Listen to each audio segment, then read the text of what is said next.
So a couple weeks ago exactly, actually, I put out this prompt post on Twitter asking people what their favorite word was. And at the time, I was literally just asking out of curiosity because I started thinking about just words and I started thinking about my favorite word. And I thought it'd be cool to hear some cool words because I really like vocabulary and I really like words and I really like knowing words. So I thought, yeah, it'd be fun to ask people what their favorite word is and maybe find some new ones.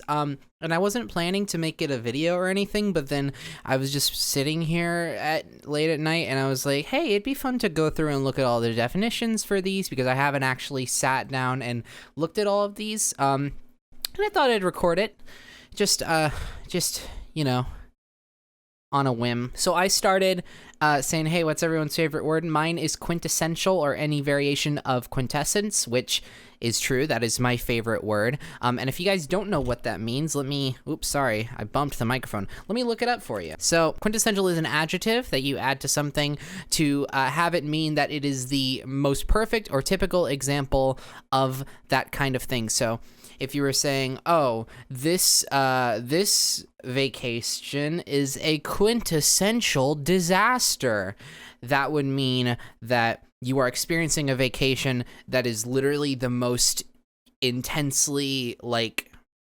horrible or inconvenient vacation that you've ever experienced. It is like the fullest expression of something. It is like the fullest iteration of a concept. And quintessence is that same concept only put into noun form. So you would say this is the quintessence of something. So that sort of like gives it its own individual essence.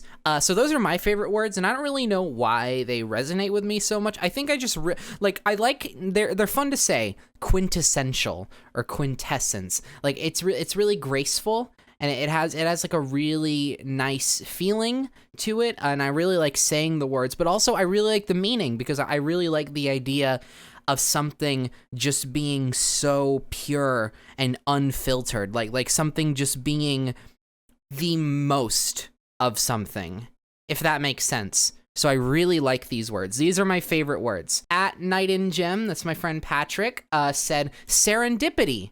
And I know what that means personally, but I'll look it up anyway. The occurrence and development of events by chance in a happy or beneficial way. So that's basically just just something really pleasant happening in a way that is sort of like, what are the odds? You know, like what are the odds that something this wonderful could happen? Which is really beautiful. It's a really good word. Because it is a beautiful concept, because it's sort of like the positive inverse to something like Murphy's Law, you know, where Murphy's Law states that like anything that can go wrong will go wrong, and you know, if there is even a possibility of something unfortunate happening, then it's going to happen. Whereas serendipity is the opposite of that. It is the concept that like just really beautiful, wonderful things can happen instead by like happenstance, and like you can just experience life positively in a way that doesn't have to be so controlled, that every once in a while you can just have something good happen and it's almost too good to be true. I like that. Also, apparently there's a movie. And it's got 59% on Rotten Tomatoes, so don't watch that movie. My friend Sharkbait Tweets, at Sharkbait Tweets on Twitter, says, I like petrichor. I'm gonna learn how to pronounce that in a second.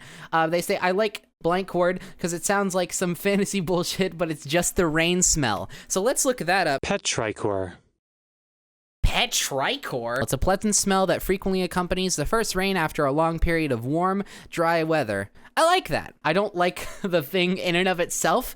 I'm not a big fan of, okay, so I like rain. I like rain especially when it's at night. I love nighttime rain. I love nighttime storms, like light thunderstorms where like it doesn't feel dangerous and it's not like rattling the house or anything, but it's just like a light thunderous sound outside. Like it's like a distant thunderstorm that's like it's raining and there's distant thunder. I love that if it's at nighttime.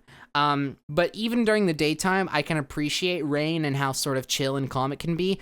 I hate the aftermath though, but that's because I live in Florida and it's terrible and humid and awful here. And rain means that the world is briefly an oven, a sweaty, gross, dripping oven of heat and horribleness. So I can't even appreciate the smell because my body feels bad. My friend Evan, who is at StarTease on Twitter, says, I like impossibly, which, yeah, hell yeah. So as to be impossible, or possessing the specified quality to an unbelievably high degree. See, I like these because so far they're very, like, intense. You know, like they're words that are very sort of like, they mean big things, you know, or like big concepts. And I like that a lot. And also impossibly is just really fun to say. Shelby at Lobsnail on Twitter says cake, which is just adorable. And yeah, that's a good word. Cake is yummy. There's not much more to say about that. So Kat, Twitter handle at Cat the Hurricane, says, funky is such a powerful word to me. And that's it. I don't think I've ever looked up the dictionary definition of funky. So having or using a strong dance rhythm, in particular that of thunk, or strongly musty. I want to hear a robot say funky. Funky.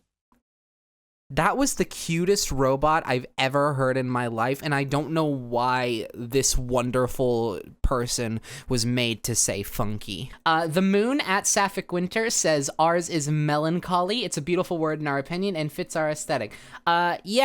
Melancholy is another one that is just like really good to say. It's very satisfying to say. Sort of got a bitterness to it. But like, you know what? That can be beautiful in and of itself. Like sometimes the melancholy can be nice and necessary.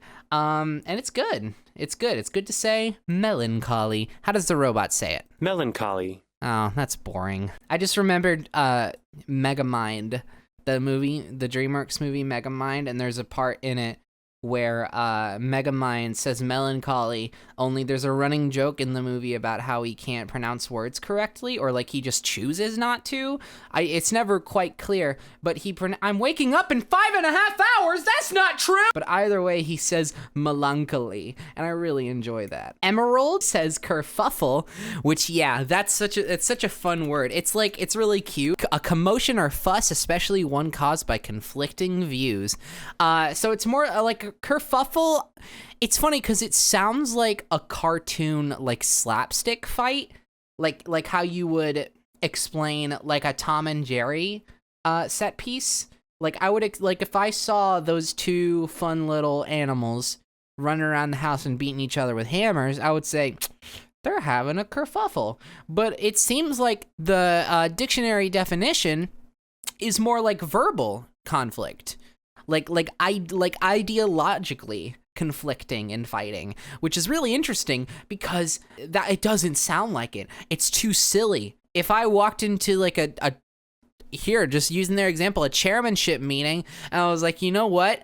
I don't like what you're saying right now. I'm gonna have a kerfuffle with you. That doesn't sound like it'd be appropriate to say in like a business setting. Probably not a horse. Twitter handle at least I'm not DE1. I'm not quite sure how you are supposed to pronounce that, but they said, I really like the word leviathan. And leviathan is a good word, and it's also a creature, and it's a sea monster. So it's a scary guy. I wouldn't want him to be my friend. I'd look at him. Let me look at him. I don't like that guy.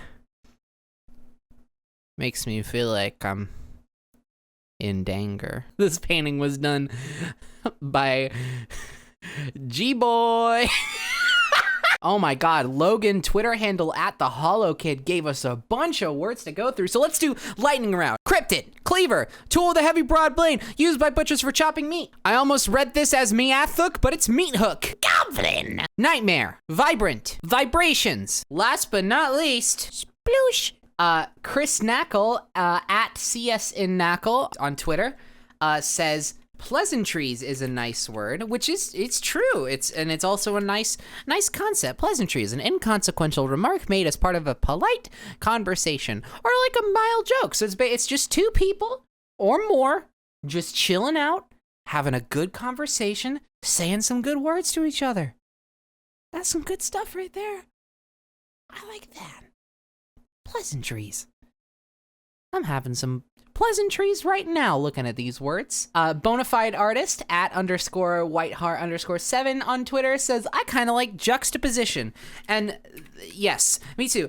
I think one of my favorite things in the world is that favorite words are very commonly just really fun. Like they kind of give off like a bounciness to their like structure, you know? Juxtaposition, quintessential, pleasantries. Pleasantries was maybe a little not as much of an example because it kind of like flows a little bit more, but you get what I'm saying. A lot of favorite words are just very fun, you know? They're very fun to say, and they kind of, maybe they don't roll off the tongue, but like when you say them, like I'm gonna sound really weird when I'm gonna say this, but I'm gonna say it anyway. Your mouth has a lot of fun. The fact of two things being seen or placed close together with contrasting effect. So it's like just two opposites being put together in close or like in succession, close succession with one another. Here's an example. Marvel Cinematic Universe movies has this problem where they'll have a really dramatic set piece happen, or like a really dramatic story beat happen, and then they put a joke in there for comedic effect. That would be sort of a juxtaposition of tone, because you have this thing that you're supposed to be taking seriously and is supposed to be heavy, and then right after they're trying to make you laugh with a silly goofum joke, and you're like, listen here, you didn't prepare me for this. Let me see your lawyer. I have been in a 12-year lawsuit with Marvel, specifically because I want Spider-Man and they won't give him to me.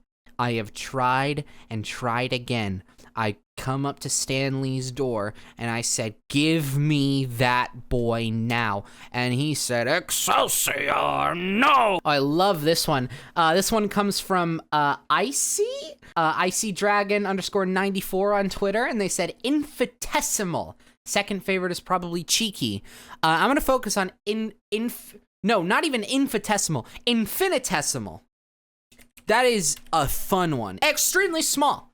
Just the tiniest in the world. An indefinitely small quantity of value approaching zero. So it's like close to nothing smallness. You ever seen a mouse? That's what you're talking about. This one is fun because it's actually relevant to something that I've been really into recently. This one was given by Dusty, Twitter handle at the Edge Muffin. They said, I love the word chicanery. So let's look at that up really fast, and I'll let you know why that stood out to me. Is the use of trickery to achieve a political, financial, or legal purpose. So it's basically just like deception, silly tricks, scams, that kind of thing to achieve a goal that you don't feel like doing fairly. And the reason why this stood out to me is because I've been watching Better Call Saul recently, and that is actually the name of probably one of my favorite episodes. Spoilers, kind of. There's a conflict between two brothers in the story, and in this episode called Chicanery, one of them just really does the other wrong, but also kind of gives them what they deserve in a way, and they just kind of have like this breakdown in front of an entire courtroom. And there's like this, it's my favorite scene in probably the whole show, or at least one of them, where like the guy who had the scam thing did to him, the chicanery did to him, just goes on this like long, like over a minute rant, and the camera is just zooming in on his face, just ranting, and it's all one take, and the acting is just so sublime. It is so superb. That's a good show. Melody, Twitter handle at ShadowSleuth26, says, I've been using untenable a lot recently, mostly in reference to things my friends do. Let's look that up, because I feel like I know what this means, but I'm not entirely sure. I can't type also. Especially of a position review not able to be maintained or defended against attack or objection. Okay, so it's basically just things that don't really hold any water, I assume. Indefensible, insupportable, unsustainable. Yeah, so it's arguments or ideas that have no real grounding, like no solid foundation in truth or justice. Yeah, that's good. mostly in reference to thing my friends do. That's unfortunate. I'm sorry you're going through that. I hope that they get some sense in them soon, because that can be exhausting. And last, but certainly not least, we have Dad Bod Todd, Twitter handle at possum_boy_hell. That was an adventure of a username, both in handle and in screen name. They said, I really like the word beloved. It's sweet. And yes, it is sweet. We all know what it means, essentially. But I'm going to look up the exact definition, because that's the whole deal here. Dearly loved. You know what? You're all beloved to me. I say beloved. Is that actually... Beloved. Oh, yeah. I was right. You're all beloved to me. I love you all a ton. Thanks for joining me on this word journey. I couldn't read all of them, because I don't have time, and I'm tired. But all your words are fantastic. If you want to post your favorite words in the comments of this video, go ahead. I'd love to hear them. I love this again, I love words. And I love learning new words. I love being able to inject some new spice in my vocabulary roster. And I hope you maybe learn some cool ones too. Thanks for watching.